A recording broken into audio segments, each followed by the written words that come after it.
In today's class, we will learn how to draw and color dinosaur.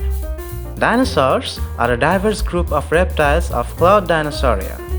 Dinosaurs first appeared during the Triassic period, between 245 and 233 million years ago.